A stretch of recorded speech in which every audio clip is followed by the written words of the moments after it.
हरे कृष्णा।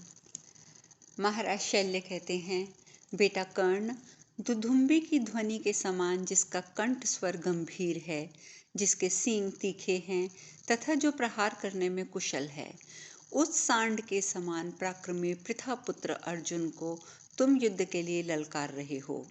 जैसे महाभयंकर महामेघ के मुकाबले में कोई मेंढक टर टर कर रहा हो, उसी प्रकार तुम संसार में बाण रूपी जल की वर्षा करने वाले मानव मेघ अर्जुन को लक्ष्य करके गर्जना करते हो।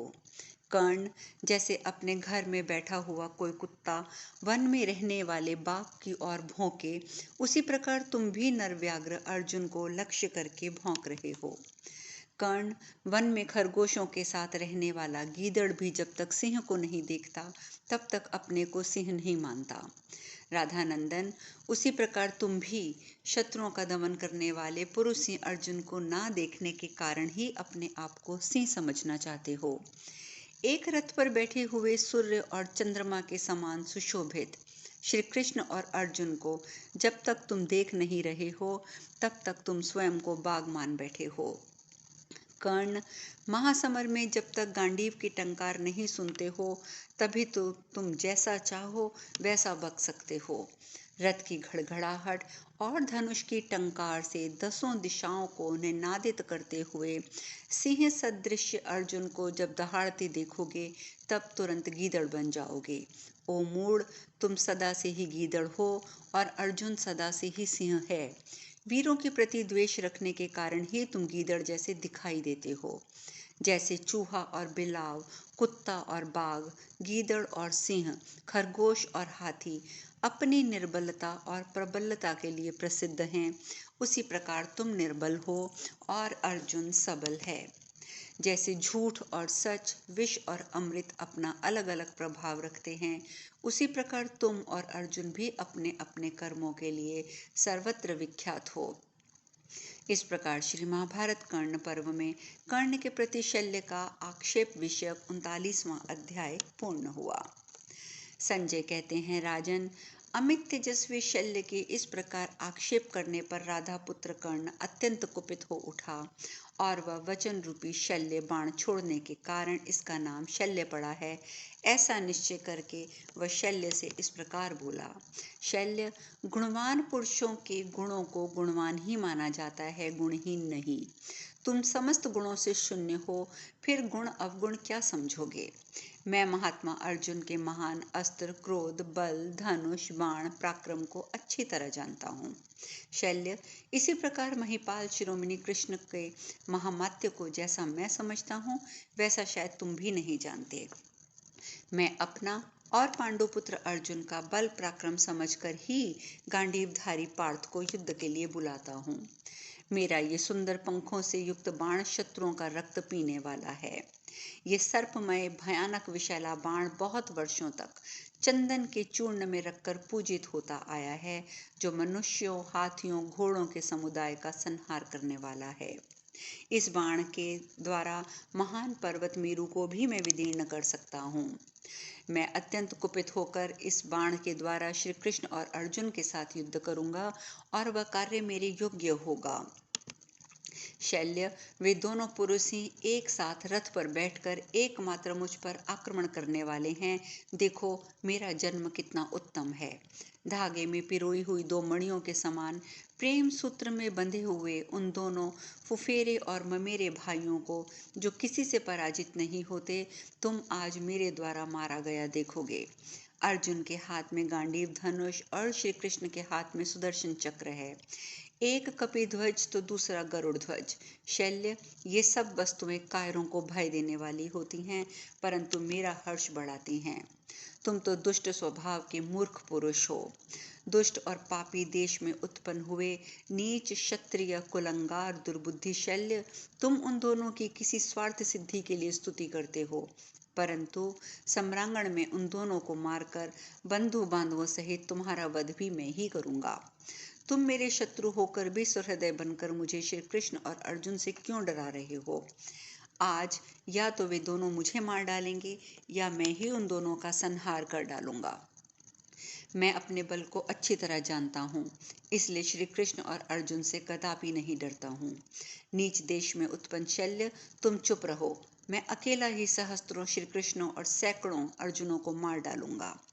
स्त्रियों, बच्चे, मूर्ख लोग, खेल कूद में लगे हुए मनुष्य, स्वाध्याय करने वाले पुरुष भी दुरात्मा मद्र निवासियों के विषय में जिन गाथाओं को गाया करते हैं तथा ब्राह्मणों से पहले राजा के समीप आकर यथारूप जिसका वर्णन किया करते हैं, उन गाथाओं को एकाग्रचित्त होकर मुझसे सुनो और चुपचाप सह लो और या फिर जवाब दो। मद्र देश का अधम मनुष्य सदा मित्रद्रोही होता है। जो हम लोगों के अकारण द्वेष करता है, वह मद्र देश का ही अधम पुरुष है। शुद्रता पूर्ण वचन के बोलने वाले मद्र देश के निवासी में किसी के प्रति सौहार्द की भावना नहीं होती है। मद्र निवासी मनुष्य सदा ही दुरात्मा, सर्वदा झूठ बोलने वाला, सदा ही कुटिल होता है। हमने सुन रखा है कि मद्र निवासियों को मरते दम तक दुष्टता उनके साथ बनी ही रहती है। सत्तू और मांस खाने वाले जिन अशिष्ट मद्र निवासियों के घरों में पिता, पुत्र, माता, सास, ससुर, मामा, बेटी, दामाद, भाई, नाती, पोते, अन्यान्य बंधु बांधव, समवयस्क मित्र, दूसरे अभ्यागत अतिथि और दास दासियां, ये सभी अपनी इच्छा के अनुसार एक दूसरे से मिलते हैं। परिचित अपरिचित सभी स्त्रियां सभी पुरुषों से संपर्क स्थापित कर लेती हैं। गौमांस सहित मदिरा पीकर रोती, हंसती, गाती, असंगत बातें करती और काम भाव से किए जाने वाले कार्यों में प्रवृत्त होती हैं। जिनके यहाँ सभी स्त्री पुरुष एक दूसरे से काम संबंधी प्रलाप करते हैं, जिनके पाप कर्म सर्वत्र विख्यात हैं, उन घमंडी मद्र निवासियों में धर्म कैसे रह सकता है। मद्र निवासी ना तो बैर करें ना मित्रता ही स्थापित करें, क्योंकि उनके सौहार्द की भावना तो उनमें होती ही नहीं है। वो तो पाप में डूबे रहते हैं। ये उपयुक्त बातें कहकर विष वैद्य बिच्छू के काटने पर उसके विषय के वेग से पीड़ित हुए मनुष्य की चिकित्सा या औषध करते हुए उनका ये कथन सत्य ही दिखाई देता है। इसीलिए राजा विद्वान शल्य, ऐसा समझकर तुम चुपचाप बैठे रहो। इसके बाद जो बातें मैं कह रहा हूँ उसे भी सुन लो। जो स्त्रियां मद्य से मोहित हो नाचती हैं, जो संयम और मर्यादा छोड़कर अन्य कार्यों में प्रवृत्त होती हैं, अपनी इच्छा अनुसार किसी भी पुरुष का वर्ण कर लेती हैं, उनका पुत्र मद्र निवासी नराधम दूसरों को धर्म का उपदेश कैसे दे सकता है। यदि कोई पुरुष मद्र देश की किसी स्त्री से कांजी मांगता है तो वह उसकी कमर पकड़कर खींच ले जाती हैं और कांजी ना देने की इच्छा रखकर कठोर वचन बोलती हैं, कोई मुझसे कांजी ना मांगे क्योंकि वह मुझे अत्यंत प्रिय है। मैं अपने पुत्र को तो दे दूंगी, पति को भी दे दूंगी, परंतु कांजी नहीं दे सकती। मद्र देश की स्त्रियां प्रायः गौरी, लंबे कद वाली, निर्लज्ज, कंबल से शरीर को ढकने वाली, खाने पीने और अत्यंत अपवित्र होती हैं, ऐसा हमने सुन रखा है। हमने सुना है कि क्षत्रिय के लिए सबसे श्रेष्ठ धर्म है कि वह युद्ध में मारा जाकर रणभूमि में सो जाए और सत्पुरुषों का आदर्श बना रहे। मैं अस्त्र शस्त्रों के द्वारा किए जाने वाले युद्ध में अपने प्राणों का परित्याग करूंगा, यदि मेरे लिए प्रथम श्रेणी का कार्य यही है, क्योंकि मैं मृत्यु के पश्चात स्वर्ग पाने की अभिलाषा रखता हूँ। मैं बुद्धिमान दुर्योधन का प्रिय मित्र हूँ, अतः मेरे पास जो कुछ भी धन वैभव है वह मेरे और मेरे प्राण भी उसी के लिए ही हैं। परंतु पाप देश में उत्पन्न हुए शल्य, जैसा कि मैंने तुम्हें कहा कि तुम्हारे राज्य के लोग कैसे हैं, यह स्पष्ट जान पड़ता है कि पांडवों ने तुम्हें हमारा भेद लेने के लिए यहाँ रख छोड़ा है, क्योंकि तुम हमारे साथ शत्रु के समान ही बर्ताव कर रहे हो। जैसे सैकड़ों नास्तिक मिलकर भी धर्मज्ञ पुरुष को धर्म से विचलित नहीं कर सकते हैं, उसी प्रकार तुम्हारे जैसे सैकड़ों मनुष्यों के द्वारा भी मुझे संग्राम से विमुख नहीं किया जा सकता, ये बात निश्चित है। तुम धूप में संतप्त हुए हरिण के समान चाहे विलाप करो चाहे सूख जाओ, क्षत्रिय धर्म में स्थित हुए मुझ कर्ण को तुम नहीं डरा सकते। पूर्व काल में गुरुवर परशुराम ने युद्ध में पीठ न दिखाने वाले एवं शत्रु का सामना करते हुए प्राण विसर्जन कर देने वाले पुरुष सिंह के लिए जो उत्तम गति बताई है, उसे मैं सदैव याद रखता हूँ। शल्य, तुम ये जान लो कि मैं धृतराष्ट्र के पुत्रों की रक्षा के लिए, वैरियों का वध करने के लिए उद्यत हो राजा पुरुरवा के उत्तम चरित्र का आश्रय लेकर युद्ध भूमि में डटा हूँ। मद्रराज, मैं तीनों लोकों में किसी ऐसे प्राणी को नहीं देखता जो मुझे मेरे इस संकल्प से विचलित कर दे, क्योंकि मेरा ये दृढ़ निश्चय है। ऐसा जानकर तुम भी चुपचाप बैठे रहो, डर के मारे बहुत बड़बड़ाते क्यों हो? मद्र देश के नराधम, यदि तुम चुप ना हुए तो तुम्हारे टुकड़े टुकड़े करके मांसभक्षी प्राणियों को बांट दूंगा। शल्य, एक तो मैं मित्र दुर्योधन और राजा धृतराष्ट्र दोनों के ही कार्य की दृष्टि रखता हूँ, दूसरे अपनी निंदा से डरता हूँ, तीसरे मैं क्षमा करने का वचन दे चुका हूँ। इन्हीं 3 कारणों से तुम अब तक जीवित हो। मद्रराज, यदि फिर ऐसी बातें बोलोगे तो मैं अपनी वज्र सरीखी गदा से तुम्हारे मस्तक को चूर चूर करके गिरा दूंगा। नीच देश के में उत्पन्न शल्य, आज यहाँ सुनने वाले सुनेंगे और देखने वाले देख लेंगे कि श्री कृष्ण और अर्जुन ने कर्ण को मारा या कर्ण ने उन दोनों को मार गिराया। प्रजानाथ, ऐसा कह के राधा पुत्र कर्ण ने बिना किसी घबराहट के पुनः मद्रराज शल्य से कहा, अब चलो। इस प्रकार श्री महाभारत कर्ण पर्व में कर्ण और शल्य का संवाद विषयक 40वां अध्याय पूर्ण हुआ।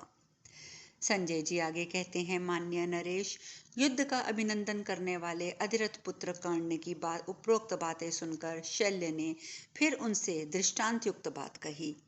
वह बोले, सूतपुत्र, मैं युद्ध में पीठ न दिखाने वाले यज्ञपरायण मूर्धाभिषिक्त नरेशों के कुल में उत्पन्न हुआ हूँ और स्वयं भी धर्म में तत्पर रहता हूँ, किंतु वृषभ स्वरूप कर्ण जैसे कोई मदिरा से मतवाला हो गया हो, उसी प्रकार तुम भी उन्मत्त दिखाई देते हो। अतः मैं हितैषी सुहृद होने के नाते तुम जैसे प्रमत्त की आज चिकित्सा करूंगा। ओ नीच कुलंगर कर्ण, मेरे द्वारा बताए जाने वाले कौवे के इस दृष्टांत को सुनो और सुनकर जैसी इच्छा हो वैसा करो। महाबाहु कर्ण, मुझे अपना कोई ऐसा अपराध याद नहीं आता जिसके कारण तुम मुझे निरपराध को मार डालने की इच्छा रखते हो। मैं राजा दुर्योधन का हितैषी हूँ, विशेषतः रथ पर सारथी बनकर बैठा हूँ, इसलिए तुम्हारे हिताहित जानते हुए मेरे लिए यह आवश्यक कर्तव्य है कि मैं तुम्हें सब कुछ बताऊं। सम और विषम अवस्था, रथी की प्रबलता और निर्बलता, रथी के साथ घोड़ों के सतत परिश्रम और कष्ट, अस्त्र या नहीं इसकी जानकारी, जय और पराजय की सूचना देने वाले पशु पक्षियों की बोली, भार, अतिभार, शल्य, चिकित्सा, अस्त्र प्रयोग, युद्ध और शुभाशुभ निमित्त, इन सारी बातों का ज्ञान रखना मेरे लिए आवश्यक है, क्योंकि मैं इस रथ का एक कुटुंबी हूँ। कर्ण, इसीलिए मैं पुनः तुमसे ये दृष्टांत का वर्णन करता हूँ। कहते हैं, समुद्र के तट पर किसी धर्म प्रधान राजा ने राज्य के लिए प्रचुर धन धान्य से संपन्न वैश्य रहता था। वह यज्ञ यज्ञादि करने वाला, दानपति, क्षमाशील, वर्णाकुल कर्म में तत्पर, पवित्र, बहुत से पुत्र वाला, संतान प्रेमी और समस्त प्राणियों को दया करने वाला था। उसने जो कुछ बहुत से अल्प वयस्क यशस्वी पुत्र थे, वह अपने पुत्रों को उन सब की जूठन खाने वाला एक कौवा भी वहां पर रहता था। वैश्य के बालक उस कौवे को सदा उसके अनुसार मांस, भात, दही, दूध, खीर, मधु, घी आदि दिया करते थे। वैश्य के बालकों द्वारा जूठन खिला खिलाकर माँ पाला हुआ वह कौवा बड़े घमंड में भरकर अपने समान और अपने से श्रेष्ठ पक्षियों का भी अपमान करने लगा। एक दिन की बात है कि वह समुद्र के तट पर गरुड़ के समान लंबी उड़ानें भरने वाले मानसरोवर निवासी राजहंस आए। उनके अंगों में चक्र के चिन्ह थे और वे मन ही मन बहुत प्रसन्न थे। अब शेष कथा कल। हरे कृष्णा।